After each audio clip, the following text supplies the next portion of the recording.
आधी रातमा पनि बिउजेर हेर्ने गर्छु मोबाइलको स्क्रिन, कतै तिमीले फोन र मेसेज गरेको छौ कि भनेर।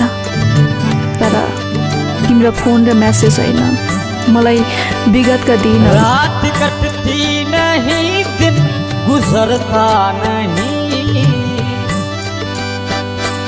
जख्मे सादिया भरता नहीं,